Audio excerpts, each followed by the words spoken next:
headlines. Federal government sets up a committee to probe Deacon blasts. Olubadan designate says unity of Yoruba traditional rulers, sacrosanct, non-negotiable. On entertainment news, Cardi B breaks Guinness World Record for highest number of drone deliveries. And on business news, US asks court to break up Google's ad business. And on the foreign scene, Djibouti presidential spokesman resigns over democratic regression. And on sport news today, Osimhen resumes training with Galatasaray. Here is the news in detail, starting with entertainment stories.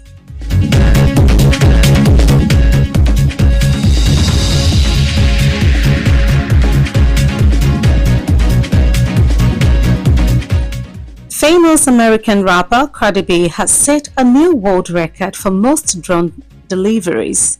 Cardi B made history by using drones to deliver her new album, Am I the Drama, across the Dallas-Fort Worth region in Texas, USA. A total of 176 copies were dropped directly to fans within just 1 hour. The operation, which makes Cardi B the first musician to tie a world record to an album launch, was in partnership with Walmart, Atlantic Records, and Wing Drone Delivery. Milan Fashion Week, a feast of Italian style set to be dominated by the late Giorgio Armani's final collections and new faces at Gucci and Versace. Prada, Dolce & Gabbana, Max Mara, Fendi, Roberto Cavalli, Ferragamo, and Bottega Veneta are among those showcasing the Spring-Summer 2026 women's collections throughout the week. The event is set to be overshadowed by the death this month of Armani, the legendary 91-year-old head of a multi-billion-euro empire who helped put Milan on the fashion map. And straight to national news. The federal government has established a committee to investigate an explosion at the Defense Industries Corporation of Nigeria complex in Kaduna State. According to reports, the 2 workers, including a military officer, were killed and 4 others were injured after an explosion hit the corporation's factory in the Mingwari area of Kaduna Metropolis last Saturday. Deacon's public relations officer, Mrs. Maria Sambo, said the incident happened during the final phase of a controlled destruction of expired explosives and hazardous materials, including large quantities of ammonium nitrate, permacaps, and propellant. Vice President Kashim Shettima has arrived in New York to attend the 80th session of the United Nations General Assembly, which begins today and runs until September 28, 2025. Vice President Shettima, who is representing President Bola Tinubu, will deliver Nigeria's national statement during the high-level general debate, announce the country's new nationally determined contributions under the Paris Agreement, and participate in a series of side events, bilateral meetings, and roundtables. On his arrival at John F. Kennedy International Airport, the Vice President was received by the Minister of Foreign Affairs, Ambassador Yusuf Tuga, Minister of Defense, Mr. Badara Abubakar, and Nigeria's charge d'affaires of the permanent mission to the UN, Ambassador Samson Itegboje. And in another story, the Olubadan designate Oba Rashidi Adewolu Ladoja has disclosed that the unity among Yoruba rulers is sacrosanct and non-negotiable. Oba Ladoja, a former governor of Oyo State, noted that for Yoruba race to move forward and assert its rightful position in the Royal Committee of Nations, there is a need for all traditional rulers in the race to unite and speak with one voice. The Olubadan designate made these assertions when he received the Ooni of Ile-Ife, Oba Adeyeye Enitan Ogunwusi, at his Bodija Ibadan residence yesterday. Thank you for staying tuned. Newsline returns shortly. Stay with us.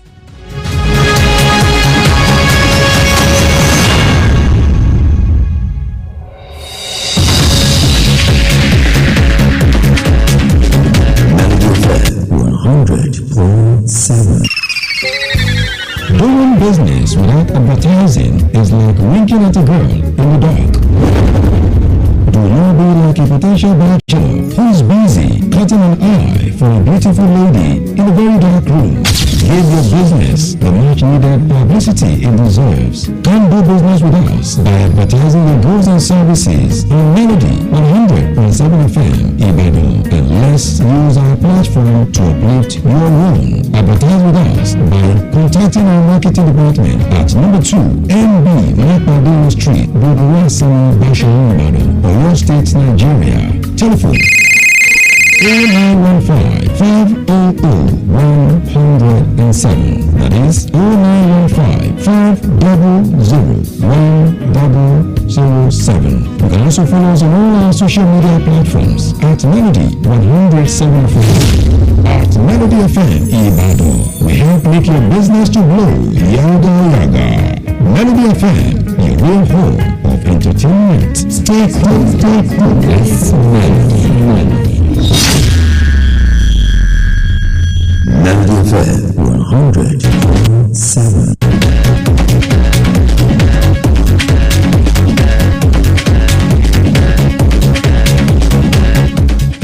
Welcome back. You've been listening to Newsline and Melody 100.7 FM. Thank you for staying with us.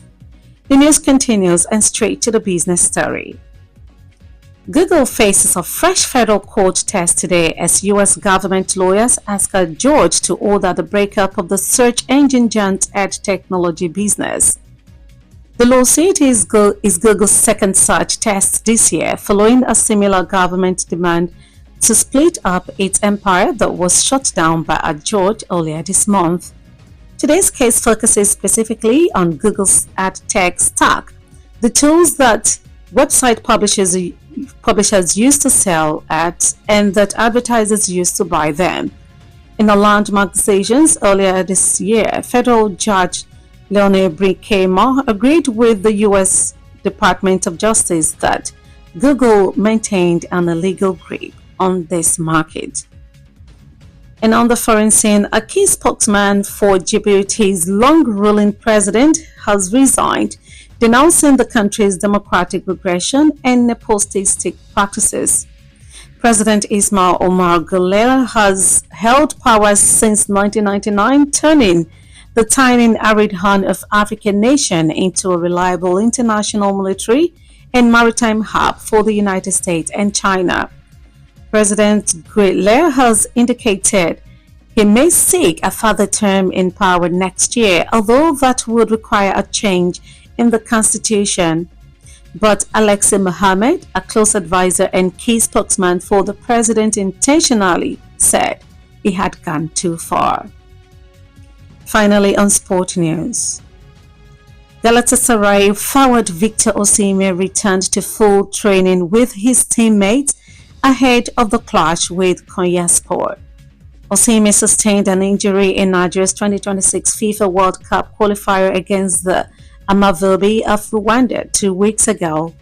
The former Lille striker has missed Galatasaray's last 2 games across all competitions due to the injury. Before we end Newsline, here is a recap of the highlight. Federal government set up a committee to probe Deacon blast. Olubadan designate says unity of Yoruba traditional rulers sacrosanct, non-negotiable. Cardi B breaks Guinness World Record for highest number of drone deliveries. US asks court to break up Google's ad business. And on the foreign scene, Djibouti presidential spokesman resigns over democratic regression. And on sports news today, we told you that Osimhen resumes training with Galatasaray. And we've come to the end of Newsline and Melody 100.7 FM. Kindly join us on our social media platforms for more news stories and excellent programming. Newsline was compiled and produced by Bobola Egunfemi and Atonda Oluwajomiloju. Edited by Temitope Brahima. I am Elizabeth Awoku. Do stay tuned for the Yoruba version of the news shortly. Good afternoon and many thanks for listening.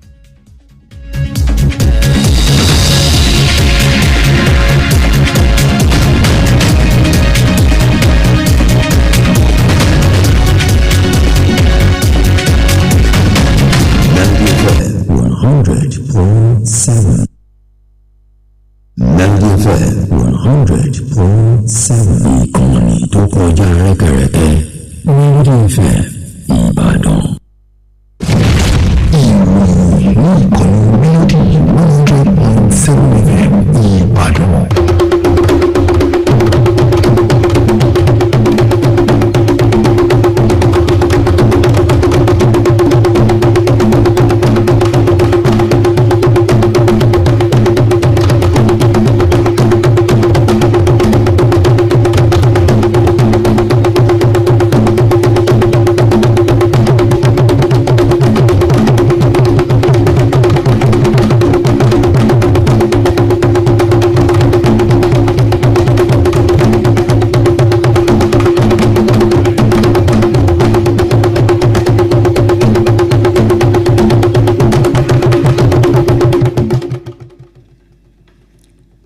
Ẹ káàsán, ẹ kú iṣẹ́ látòórọ̀. Àkójọpọ̀ ìròyìn rèé láti iléeṣẹ́ rédíò Melody 100.7 FM nílẹ̀ Ìbàdàn. Ṣáájú, ẹ gbọ́ àwọn kókó eléyìí tó wà nínú ìròyìn ọ̀hún. Ìjọba àpapọ̀ ti ṣetán láti gbé ìgbìmọ̀ kan kalẹ̀ èyí tí yóò máa ṣe ìwádìí ìjàmbá ìbúgbàmù tó wáyé níléeṣẹ́ Dicon. Ẹni tí ó gorí àpèrè ti sọ wípé ìṣọ̀kan àwọn orí adé ṣe pàtàkì nílẹ̀ Yorùbá. Lábala ìròyìn amúlùdùn, Cardi B ti gba àmì ẹ̀yẹ Guinness World Record ní bó ṣe fi ẹ̀rọ drone fi àwo orin rẹ̀ ránṣẹ́ sí àwọn olólùfẹ́ rẹ̀. Nínú ìròyìn okòwò, ilẹ̀ Amẹ́ríkà ti sọ fún ilé ẹjọ́ láti fa igi lé okòwò ìpolówó ọjà ìtàkùn Google. Ní ilẹ̀ òkèrè, agbẹnusọ fún iléeṣẹ́ ààrẹ Dìdìbòtì kọ̀wé fipò sílẹ̀ látàrí bí iná ìjọba tiwantiwa ṣe ti ń jó àjò rẹ̀yìn. Lábala eré ìdárayá, Osimhen ti bẹ̀rẹ̀ ìgbáradì padà pẹ̀lú ikọ̀ Galatasaray. Àwọn ìròyìn náà rèé lẹ́kùnrẹ́rẹ́. Oyeronke Awoyemi lóníròyìn yín.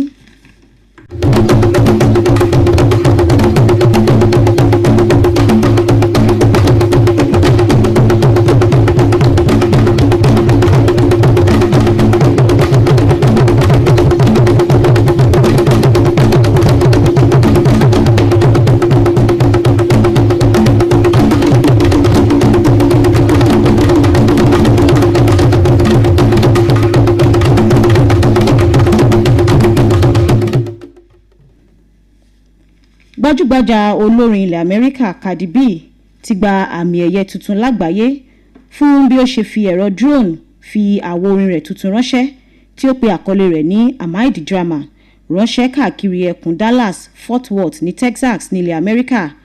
Àpapọ̀ àwo orin 26 ló fi ẹ̀rọ drone ọ̀hún pín láàrin wákàtí kan. Ìgbésẹ̀ yìí tó sọ Cardi B di olórin àkọ́kọ́ tí ó gba àmì ẹ̀yẹ Guinness nípa ìfilọ́lẹ̀ àwo orin tó wáyé pẹ̀lú àjọṣepọ̀ ilẹ̀ Walmart, Atlanta Record àti Wing.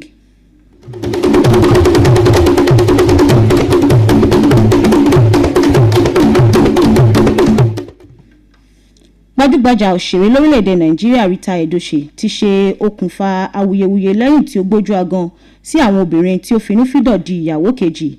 Òṣèré ọ̀hún nínú orin eléyìí nínú ọ̀rọ̀ tó fi léde lórí Instagram rẹ̀ ṣègbè lẹ́yìn ọ̀rọ̀ àlùfáà kan tí ó tako ìwà ọ̀hún tó ṣe àpèjúwe àwọn obìnrin tí wọ́n ń fẹ́ ọkùnrin tó ti ní ìyàwó tẹ́lẹ̀ gẹ́gẹ́ bí ọ̀kánjọ́ ẹ̀dá tó sì ní ìgbésí ọ̀hún ṣe okùnfà ẹkún àti ìrora fún àwọn mìíràn. Rita Edochie ṣe àlàyé pé kò sí iyì kankan nínú jíjẹ́ ìyàwó kejì àmọ́ tí ó jẹ́ ìtìjú ńlá gbáà.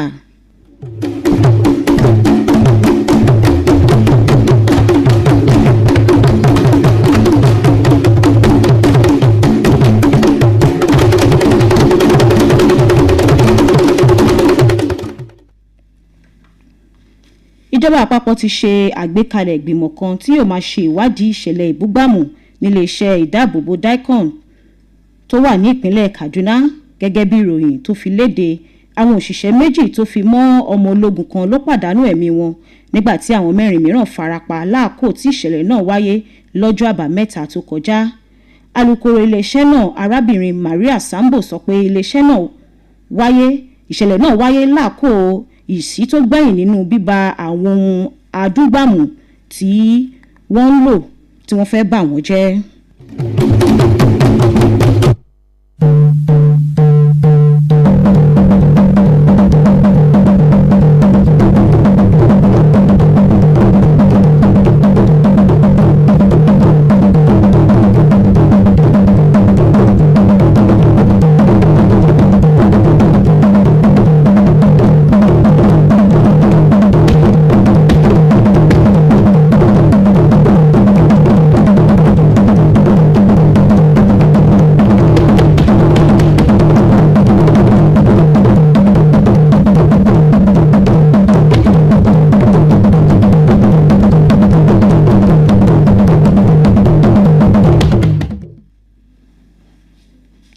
Igbákejì ààrẹ Kashim Shettima ti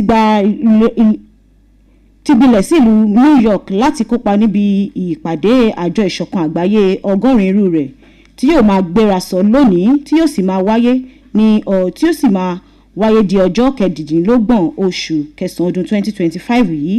Igbákejì ààrẹ Shettima, ẹni tí ó ṣojú ààrẹ Bọ́lá Tinubu, ni ó sọ̀rọ̀ lórúkọ orílẹ̀-èdè Nàìjíríà níbi ìpàdé ọ̀hún tí ó sì tún kópa nínú àwọn ètò mìíràn ọlọ́lọ́kan òjọ̀kan. Ní kété tí ó gúnlẹ̀ sí pápákọ̀ òfurufú ni mínísítà fún ọ̀rọ̀ ilẹ̀ òkèrè, mínísítà fún ètò ààbò àti àwọn mínísítà mìíràn tí wọ́n wà ní ìkàlẹ̀ tẹ́wọ́ gbà á.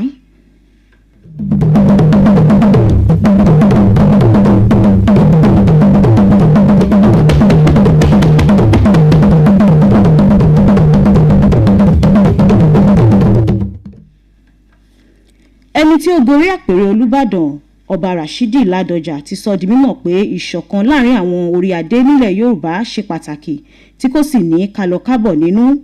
Ọba Ládọjà tí ó ti fi ìgbà kan jẹ́ gómìnà ìpínlẹ̀ Ọ̀yọ́ ṣàlàyé pé fún ẹ̀yà Yorùbá láti tẹ̀síwájú kó sì wà ní ipò tó tọ́ sí, ó ṣe pàtàkì kí gbogbo orí adé wà ní ìṣọ̀kan kí wọ́n sì dìjọ sọ̀rọ̀ pẹ̀lú ohùn kan.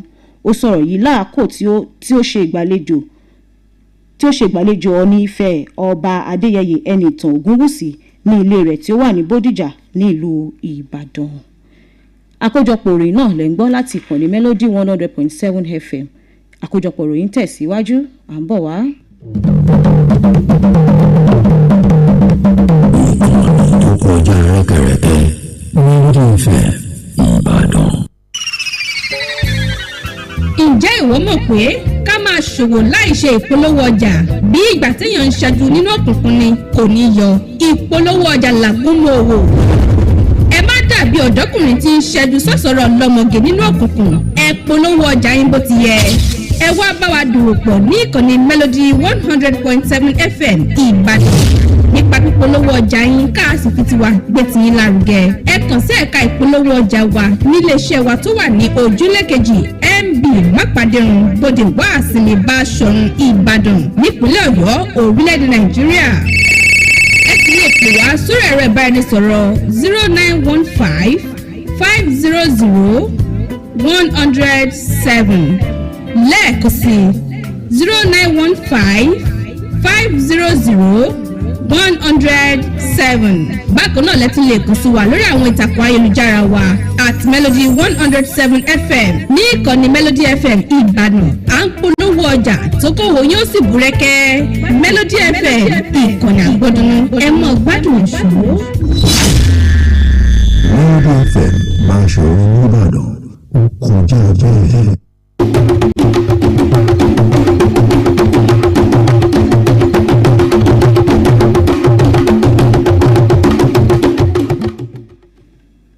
Ẹ káàbọ̀ padà. Àkójọpọ̀ ìròyìn náà lẹ́ ń gbọ́ láti ìkànnì Melody 100.7 FM. Nínú ìròyìn mìíràn, ìtàkùn Google ló ti fojú balẹ̀ ẹjọ́ lónìí látàrí bí ilẹ̀ Amẹ́ríkà ti sọ wípé kí wọ́n fa igi lé okòwò ìpolówó ọjà wọn. Ẹjọ́ ọ̀hún, èyí tí wọn yóò máa bójú wò lónìí, ló ṣe ìtẹnumọ́ lórí ìpolówó tí Google àti àwọn ohun èlò tí àwọn tí ń ṣe ìgbéjáde ayélujára ń tà síta.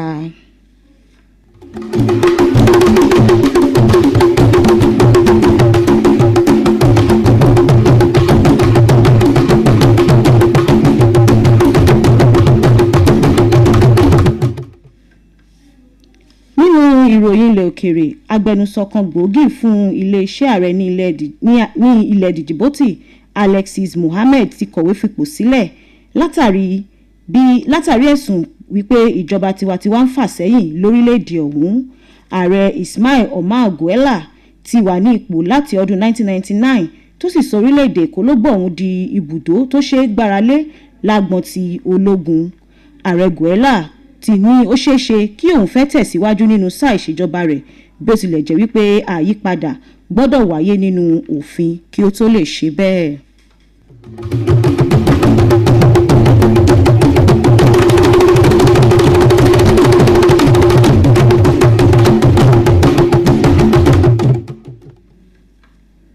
Nínú ìròyìn eré ìdárayá, agbáwọ̀ iwájú ikọ̀ Galatasaray Victor Osimhen ti bẹ̀rẹ̀ ìgbáradì padà pẹ̀lú àwọn akẹgbẹ́ rẹ̀ ṣáájú ìfẹsẹ̀wọnsẹ̀ tako Konyaspor. Osimhen ló farapa láàkó ìdíje orílẹ̀-èdè Nàìjíríà tako ikọ̀ Amafube tilẹ̀ Rwanda nínú ìfigagbága láti kójú òṣùwọ̀n fún ìdíje ife ẹ̀yẹ àgbáyé àjọ FIFA tọdún 2026 lọ́sẹ̀ méjì sẹ́yìn.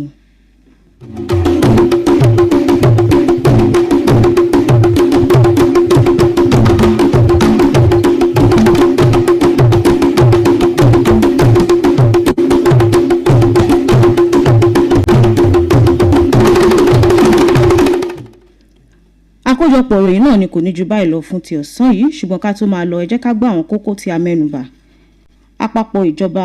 Ìjọba àpapọ̀ ti ṣetán láti gbé ìgbìmọ̀ kan kalẹ̀ èyí tí yóò máa ṣe ìwádìí ìjàmbá ìbúgbàmù tó wáyé níléeṣẹ́ Dicon. Ẹni tí ó ti gorí àpèrè Olúbàdàn sọ pé ìṣọ̀kan àwọn orí adé Yorùbá ṣe pàtàkì. Lábala ìròyìn amúlùdùn, Cardi B ti gba àmì ẹ̀yẹ Guinness World Record níbi ó ṣe fi ẹ̀rọ drone fi àwo orin rẹ̀ ránṣẹ́ sí àwọn olólùfẹ́ rẹ̀. Nínú ìròyìn okòwò, ilẹ̀ Amẹ́ríkà ti sọ fún ilé ẹjọ́ láti fagilé okòwò ìpolówó ọjà ìtàkùn Google. Ní ilẹ̀ òkèrè, agbẹnusọ fún iléeṣẹ́ ààrẹ Djibouti kọ̀wé fipò sílẹ̀ látàrí bí iná ìjọba tiwantiwa ṣe ń jó àjórẹ̀yìn. Lábala eré ìdárayá, Osimhen ti bẹ̀rẹ̀ ìgbáradì padà pẹ̀lú ikọ̀ Galatasaray. Bọ̀bọ́lá Egunfẹ́mi àti Àtàndá Olúwajọmílójú ló ṣe àkójọpọ̀ ìròyìn náà. Tèmítọ́pẹ́ Brahima òní olóòtú ìròyìn. Oyeronke Awoyemi ló ti kà sí yín létí. Ẹ máa yáṣẹ́ o.